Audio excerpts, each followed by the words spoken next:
Hey, what's going on, everybody? It's your man Big T back on Talent Talks.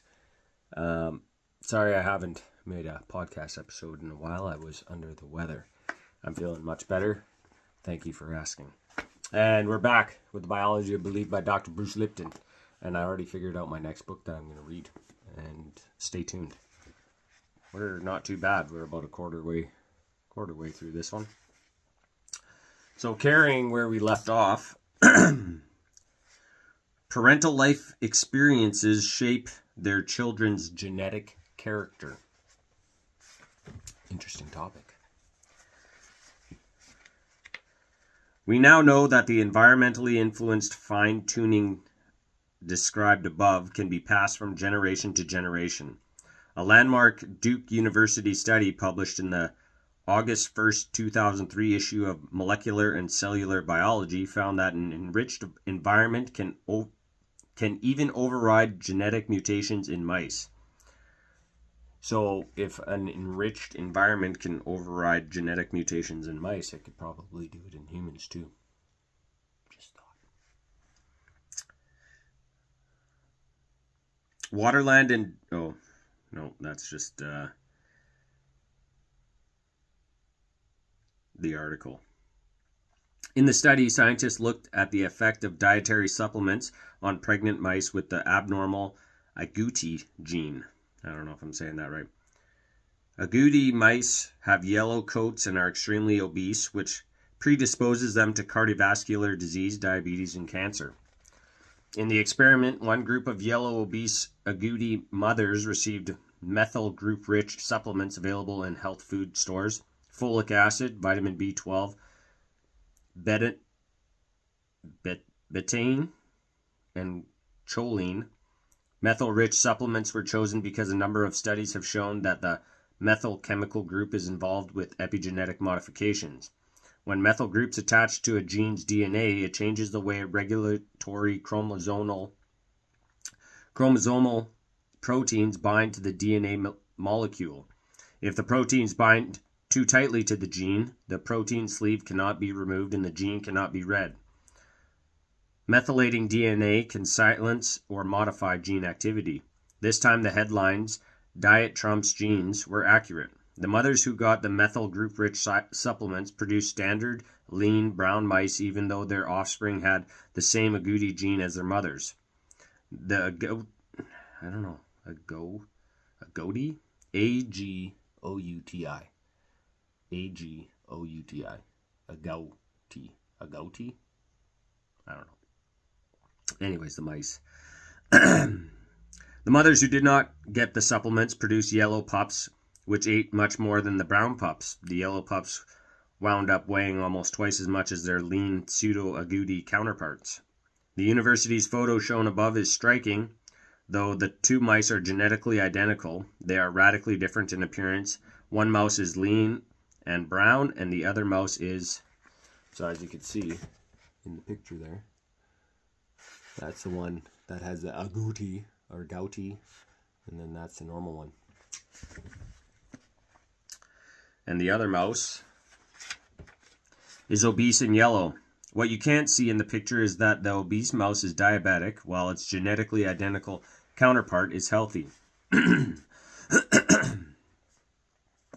Other studies have found epigenetic mechanisms to be a factor in a variety of diseases, including cancer, cardiovascular disease, and diabetes. In fact, only 5% of the cancer and cardiovascular patients can attribute their diseases directly to hereditary. While the media made a big hoopla over the discovery of the BRCA1 and BRCA2 breast cancer genes, they failed to emphasize that 95% of breast cancers are not due to the inherited genes.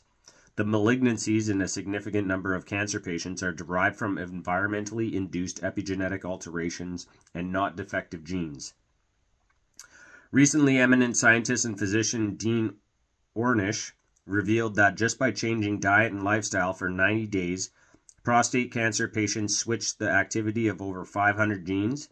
Many of their gene changes inhibited biological processes critical in the formation of their tumors. Interesting. So there you go.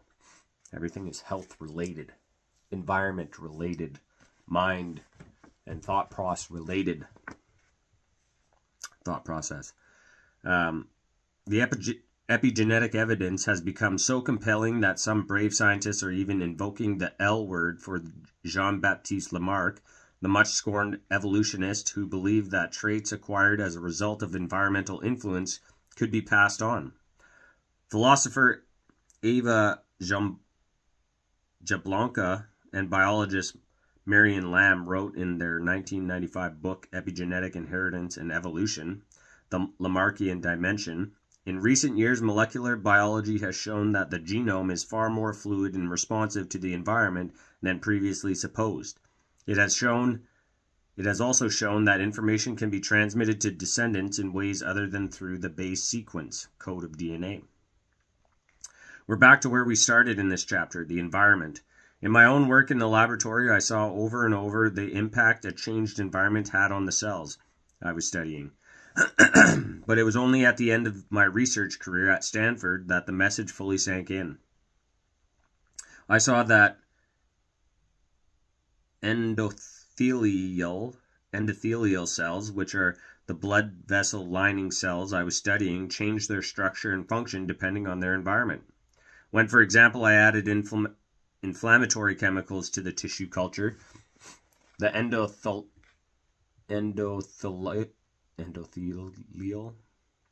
I just said it. Endothelial cells rapidly become the equivalent of macrophages. Macrophages are a cell that go through your immune system and they eat the garbage. And an interesting fact about macrophages is that if you get a tattoo, the macrophages eat the ink that gets placed into your skin and they can't get rid of it. So when that macrophage dies, the next macrophage eats it and it just continues on in a circulatory pattern. Just a little information. Unless things change. Unless that information has been changed.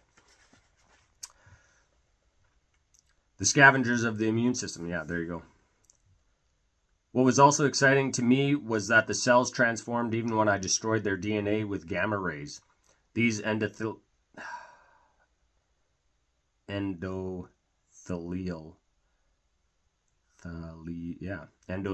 cells were functionally enucleated, yet they completely changed their biological behavior in response to inflammatory agents, just as they had when their nuclei were intact. These cells were clearly showing some intelligent control in the absence of their genes. 20 years after my mentor Irv Konigsberg advice to first consider the environment when your cells are ailing, I finally got it. DNA does not control biology, and the nucleus itself is not the brain of the cell. Just like you and me, cells are shaped by where they live. In other words, it's the environment, stupid.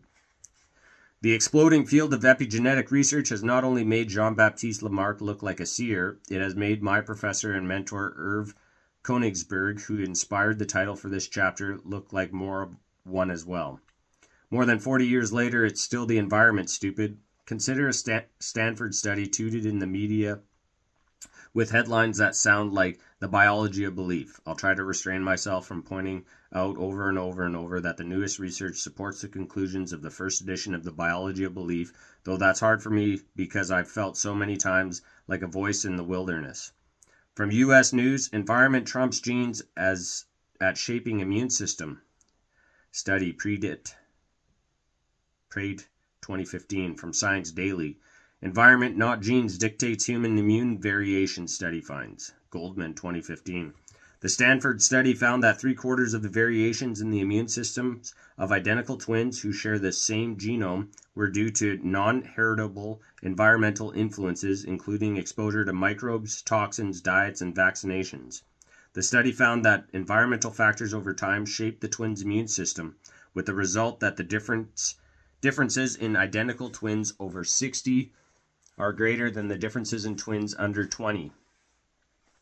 Mark Davis, Stanford microbiologist and immunologist and lead researcher, says a healthy human immune system continually adapts to its environment, or continually adapts to its encounters with hostile pathogens, friendly gut microbes, nutritional components, and more, overshadowing the influences of most heritable factors. Heritable factors. So, environment. And I think the other thing that's not really mentioned in this is our response to the environment. Because that probably plays a big part too. Maybe he'll get to that in here. It becomes ever more obvious that the belief that sequencing someone's genome could predict what diseases they would succumb to later in life is false. As for the Human Genome Project, the giant monkey wrench that it threw into the conventional perception of evolution has gotten even more giant. When I first wrote this chapter, the current research led me to give humans a 1,000 gene advantage over the worm that they talked about. But now even that small number advantage has disappeared. Recent technical advances in reading the genome have further reduced the number of genes found in humans to only about 19,000. The same number now estimated for the worm.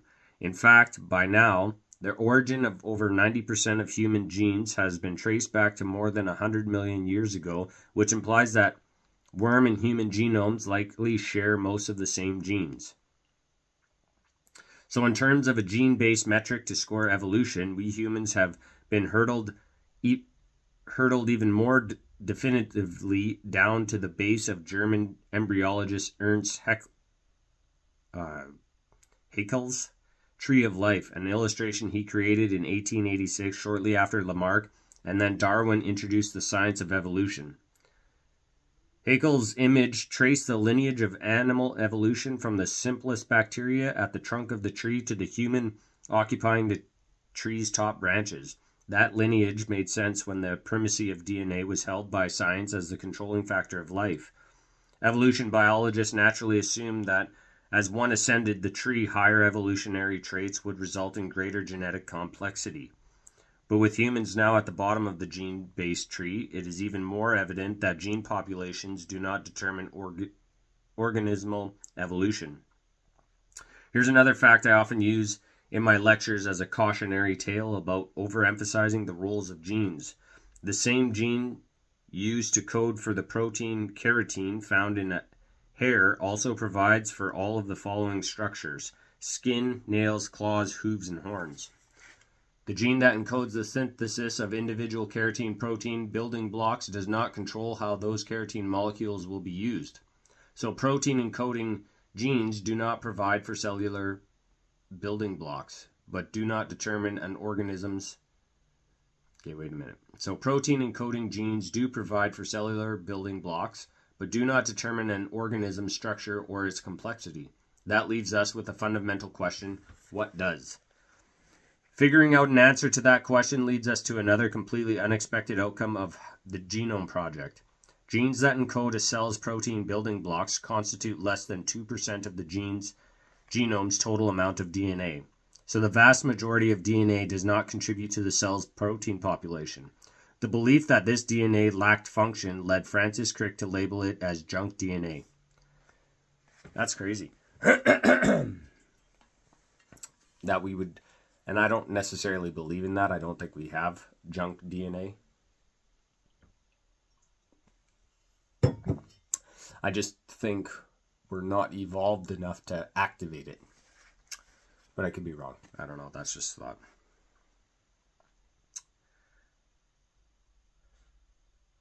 That term, though readily accepted by the public, irritates large numbers of biologists who cannot fathom the idea that cells carry massive amounts of useless DNA. That's why geneticists prefer to use the term dark matter when referring to non-coding DNA. Bent on unlocking the mysteries of this dark matter, a consortium of genetic scientists created the ENCODE Project, an acronym for the Encyclopedia of DNA Elements, to assess the function of the genome's so-called junk DNA. Their research to date, published after I wrote the first edition of this book, reveals that over 80% of non-coding DNA is involved with regulating the production and assembly of gene-encoded proteins. A major discovery also found that dark DNA contains mechanisms by which environmental information can be used to modify the readout of protein encoding genes. It turns out that dark DNA uses epigenetic mechanisms that enable a human cell with 19,000 gene blueprints to code for over 100,000 different protein molecules. 100,000 different protein molecules. My camera keeps going blurry and then crisp and then blurry and then crisp. So apologies for that. I didn't want to turn the light on because when I did there was glare.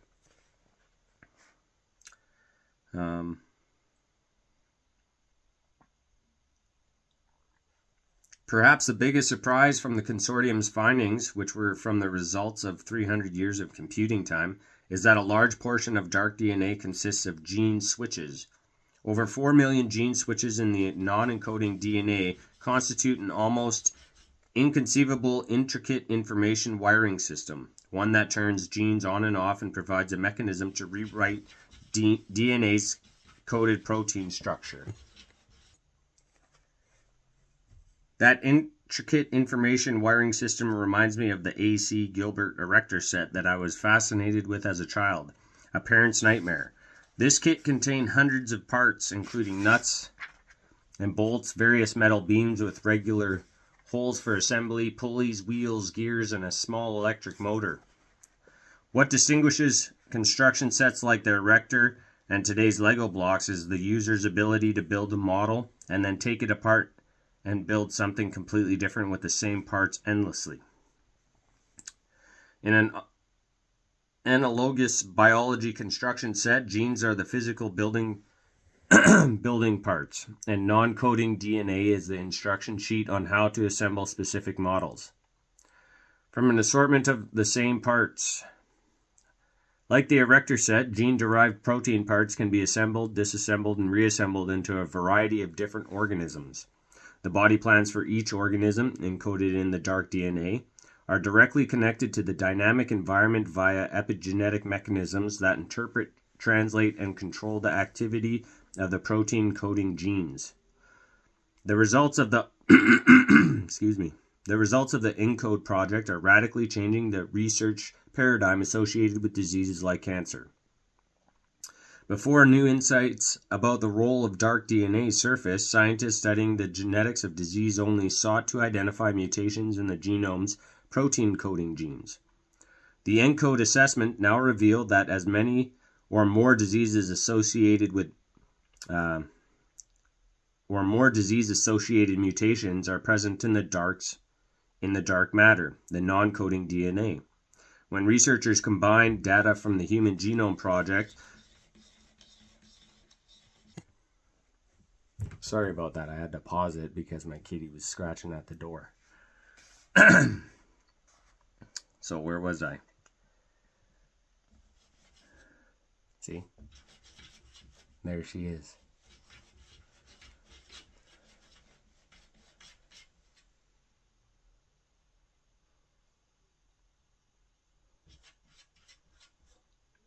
When researchers combine data from the Human Genome Project and the ENCODE project, they are able to identify non-coding DNA stretches called ultrasensitive regions. These regions of the so-called junk DNA show almost the same levels of mutations as those in protein coding genes. When researchers read the genomes of 90 genomes of 90 cancer patients, including those with breast cancer, prostate cancer, and brain tumors, they discovered nearly 100 mutations in non-coding ultrasensitive regions that were directly involved with the cancer. The first dark DNA investigations focused on cancer research, but the influence of non-coding DNA on other diseases is now being studied as well. While research over the last decade has provided amazing insights into the structure and function of the genome's non-coding elements, i.e. its junk DNA, it has also provided amazing insights into how the 2% of the genome that encode proteins impact health and disease. These studies focus on stretches of DNA called telomeres that extend from the ends of the protein coding genes. Though telomeres DNA is non-coding, it does contribute to the structure of the protein's gene blueprint. It provides two vital functions. First, Telomere extensions physically prevent the DNA double helix from unwinding. This is an important function because structurally unstable, frayed DNA compromises the coded information needed to assemble a functional protein. Functionally, telomeres resemble the plastic tips at the ends of a shoelace, known in the trade as aglets.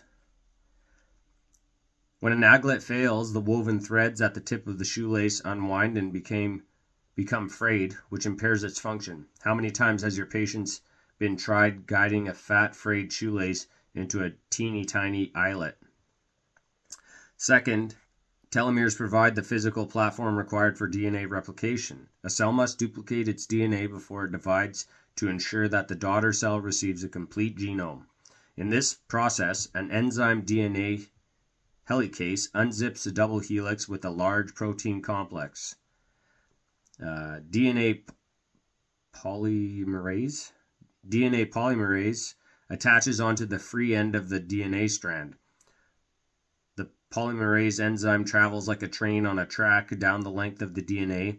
As it does so, it assembles a complementary strand of DNA in its wake. However, when the polymerase train reaches the end of the DNA strand, it runs into a technical problem. The enzyme cannot duplicate the length of the DNA on which it sits. Consequently, every time a DNA strand is duplicated, it is shorter than the previous copy because the terminal, i.e. the last piece of DNA beneath the polymerase enzyme, is not duplicated. Telomeres prevent a loss of protein encoding information during gene replication by providing a non-coding stretch of DNA whose loss will not affect the protein's blueprint. This extra length of DNA allows the polymerase train to lose a piece of the DNA without compromising the region containing the protein code. The length of the telomere extension determines how many times DNA can be copied before polymerase clipping cuts into the gene's protein code. When frequent cell divisions deplete telomere extensions, subsequent copies of the DNA produce dysfunctional proteins. Wow, that was a word. That was a mouthful there. So there we go. We kind of have a picture there of the train.